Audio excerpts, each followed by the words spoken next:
네, 지금부터 장애인 활동 지원 24시간 보장법 발의 기자회견을 진행하도록 하겠습니다. 오늘의 장애인 활동 지원 24시간 보장법은 정의당 국회의원인 저 장혜영이 대표 발의하는 법안입니다. 오늘 이 법안을 발의하는 취지를 설명드리고 그리고 생생한 이 법안과 연결되어 있는 당사자들의 발언을 들을 예정입니다. 오늘 저는 장애인 활동 지원 24시간 보장법을 발의합니다. 우리 모두의 일상을 뒤흔든 코로나19는 특히 연약한 존재들에게 가장 가혹하게 다가왔습니다. 부족하지만 조금이라도 삶을 지탱해 주었던 지원 체계가 무너지고 그 몫은 오롯이 개인과 가족의 책임이 되었습니다. 재난 상황일수록 더 많은 사회적 연결이 필요한 이들에게 사회적 거리두기는 재앙처럼 다가왔습니다. 돌봄과 사회적 지원이 반드시 필요한 사람들은 코로나19 이전에도 심리적 재난 속에서 살아왔고 여기에 감염 위험과 감염 위험을 이유로 돌봄과 지원의 공백이 더해졌습니다. 이로 인해 지난 3월은 제주에서 그리고 얼마 전 6월 3일은 광주에서 안타까운 죽음들이 이어졌습니다. 2019년 7월 31년 만에 장애등급제가 단계적으로 폐지되기 시작했습니다만 아직도 갈 길이 멉니다. 장애등급제는 장애 당사자에게 제공할 복지 서비스를 판단함에 있어서 오로지 신체적인 손상 정도만 저울 위에 올렸을 뿐 정작 당사자 개인의 필요와 사회적 환경은 외면해온 잘못된 제도입니다.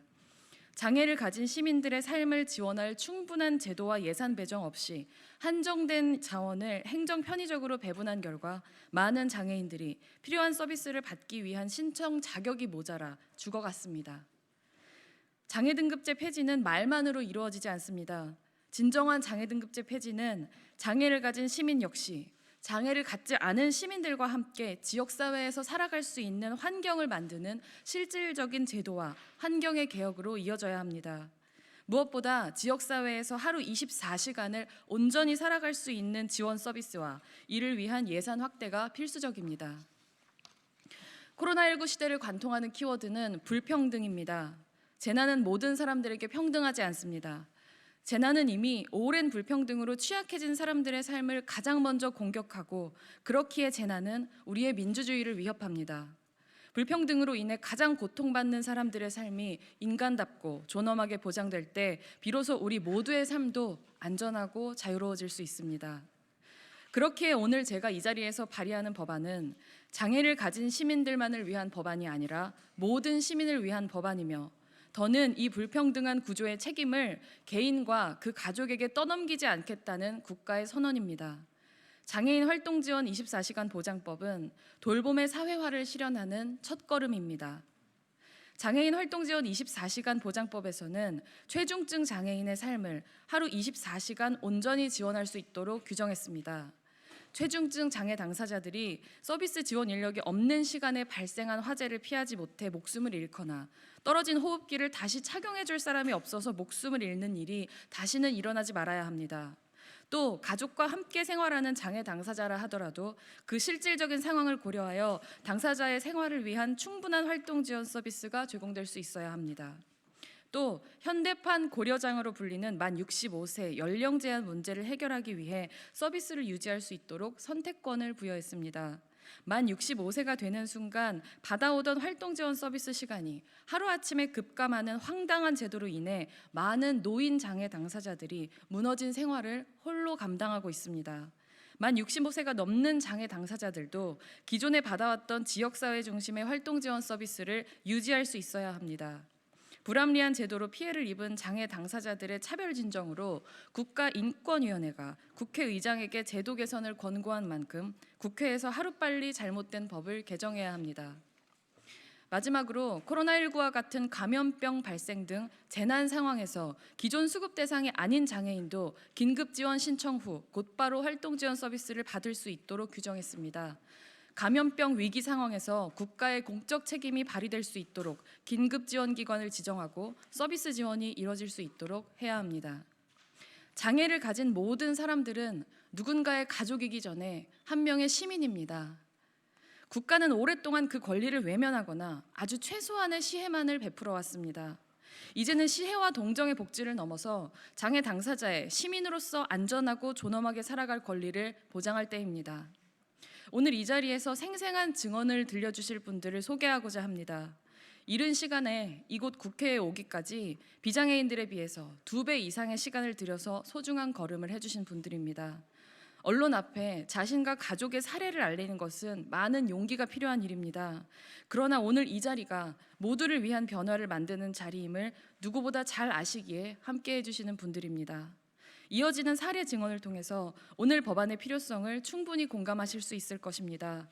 동료 의원 여러분과 함께 21대 국회에서 이 법이 제정될 수 있도록 힘껏 노력할 것을 약속드립니다. 감사합니다. 그러면 함께 참석해 주시는 분들 발언을 들어보도록 하겠습니다. 먼저 오늘의 수어 통역에는 윤남님께서 함께 해주고 계시고요. 가장 먼저 발달장애 당사자의 부모이신 정순경 발달장애 활동지원 확대 관련 사례자이신 정순경님의 발언 먼저 듣도록 하겠습니다.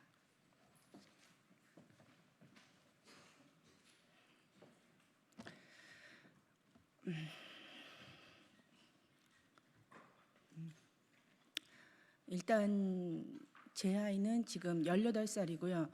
뇌병변 그러니까 1급과 이제 지적 장애 1급을 동반한 중복 장애입니다. 하루 24시간 혼자 할 수 있는 것이 없고요.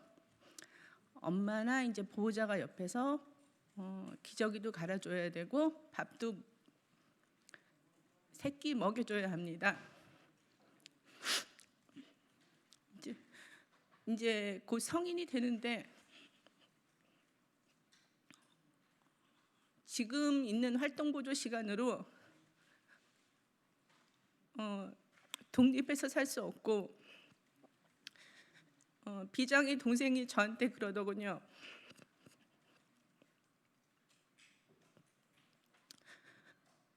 엄마가 만약에 죽게 되면은 나는 누나랑 어떻게 살아야 되느냐. 나는 누나 밥도 잘 못 먹이고 기저귀도 제대로 갈아줄 수 없는데 남자인 내가 누나랑 어떻게 살아야 되느냐. 엄마인 입장에서 제가 무엇을 대답할 수 있었을까요? 중학교 2학년인데 이런 걱정부터 합니다.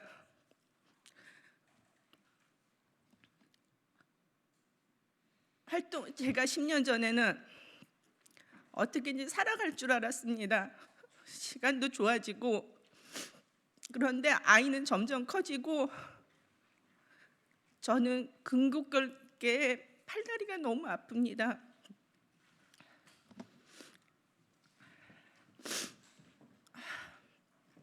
지역에서 잘 살아갈 수 있도록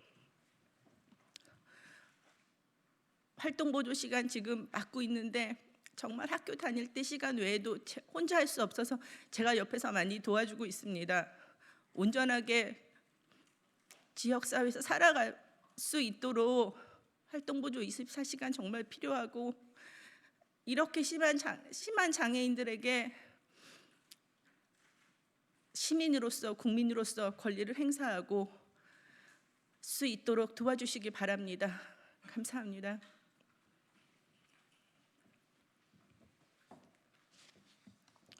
네, 다음 발언 듣도록 하겠습니다. 그 전에 먼저 단상 높이를 좀 조절해야 될 것 같아요.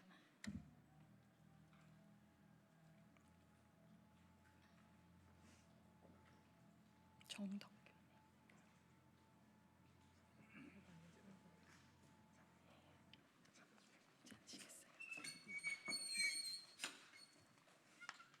이거 조금 낮출 수 있을까요?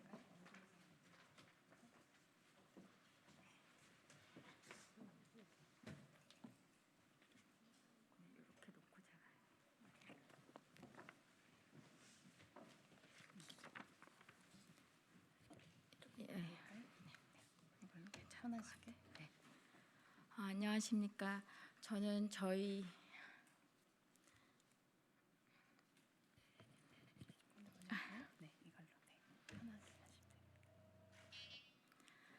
저희 아빠가 2016년에 사고로 사무실에 주무시고 계시는데 술 취한 트럭이 와서 치는 바람에 사지마비가 졸지되셨거든요. 근데 지금 마비가 호흡근까지 와서 말씀하시는데 좀 지장이 있어서 제가 발언을 하겠습니다. 작년에 등급제 폐지되면서 시간을 너무 적게 받으셔가지고 제가 이제 청원도 올리고 그렇게 해서 이제 5월달 돼서 이번 5월달 그러니까 저번 달 돼서 이제 24시간 지원을 받으실 수 있게 그렇게 됐는데 당장 내년 1월이 저희 아빠 65세 생신이세요. 계속 받지도 못하고 이렇게 있다가 이제 지원을 받게 됐는데 저희 활동 지원사 분이 저희 아빠한테는 손이고 발이고 심장이십니다. 혼자서는 숨도 제대로 쉴 수가 없으셔서 계속 뭐 사례도 들리시고 하니까 아침에 일어나서부터 잠 드실 때까지 잠 드시고 계시는 중에도 계속 욕창 때문에 체위 변경도 해주셔야 되고 식사도 드시게 해주셔야 되고 그리고 뭐 씻기는 것부터 뭐 모든 활동 하시는데 하다못해 숨 쉬는 것까지 다 도움을 주고 계십니다. 그래도 매일같이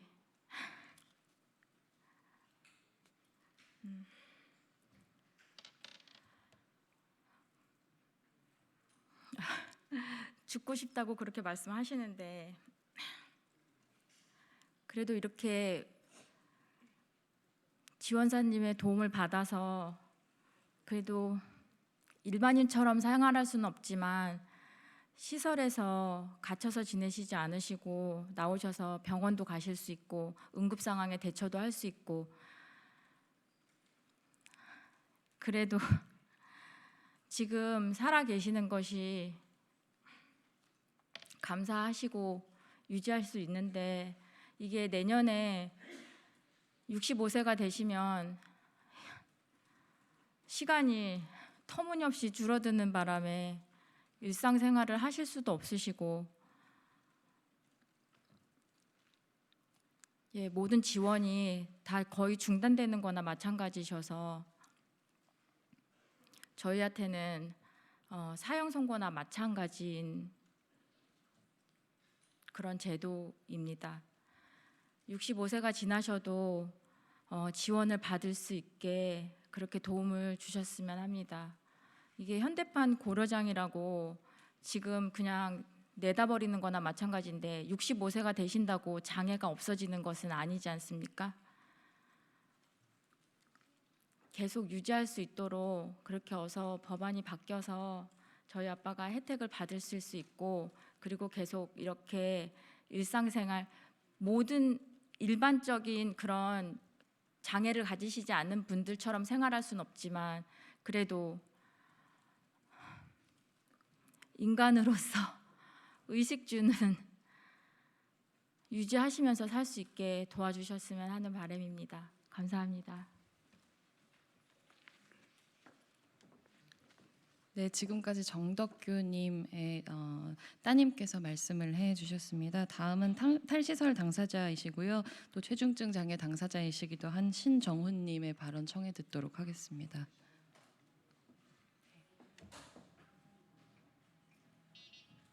이거를 당겨서 어떻게 해드리는 게 편한가요?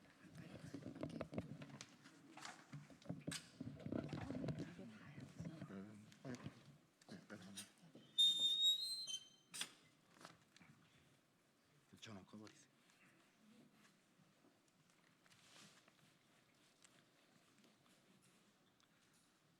나 신정훈에게 활동 지원 시간 24시간이 지원되지 않으면 일어나는 일들.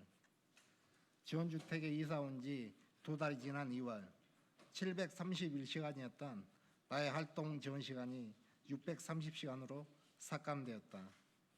731시간이라 해도 24시간 지원이 되지 않아서 지원주택 주거코치의 도움으로 겨우 유지되는 수준이었다. 24시간이 지원되어도 불편한 마당에 이조차도 보장되지 못하고 630시간이라니 너무나 큰 충격과 공포감을 느꼈다. 나는 국민연금공단에 강력하게 항의하고 재평가 받으면서 원상복구는 되었지만 그 위압감은 엄청났다. 이런 상황이 나만의 문제가 아니라 지원주택에 입주한 장애인, 자립한 장애인, 자립을 꿈꾸는 모든 장애인의 문제이다. 지원주택에 입주한 후에 신문사 기자들, 국가 홍보 영상 촬영 때 그때마다 그분들이 질문하는 것은 지원주택에 나와서 뭐가 바뀌었냐라는 것이었다.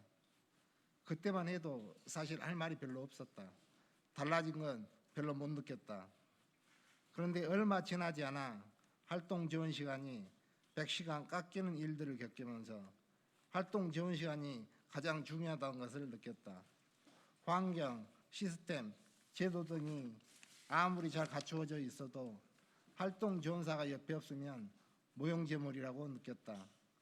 국가란 국민의 안전과 생명을 지키고 공공복지를 실현하며 불평등과 불합리가 사라지고 소외된 사람이 차별받지 않는 정의로운 나라여야 한다. 결국 가장 중요한 문제는 돈이다. 돈이 주는 제약이다. 건강보험공단에서도 시간을 많이 못 주는 것은 돈 때문이라고 한다. 그들이 그렇게 말하는 것이 어쩔 수 없는 입장이라는 것은 이해한다. 하지만 그들에게 말하고 싶다. 당신이 당사자라면 그렇게 말하지 않을 것이라고. 그들의 가족 중에 당사자가 한 명이라도 있다면 그렇게만 말할 수 없을 것이다. 난 당사자로서 당연한 얘기를 하고 있는 것이다. 나는 활동지원 24시간이 확보된다면 차를 사서 전국을 여행할 것이다. 활동지원 시간만 있다면 나와 함께 해줄 사람이 있지만 지금 나에게는 활동지원 시간이 부족하다. 나에게 20시간 활동지원은 내 생명과 존엄을 지키기 위한 당연한 것이다.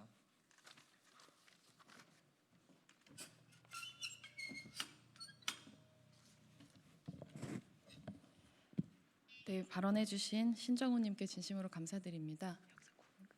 네, 그럼 이것으로 장애인 활동지원 24시간 보장법 발의 기자회견을 마치겠고요. 앞으로도 법안 발의되는 데까지 많은 관심 가져주실 것을 당부드립니다. 감사합니다.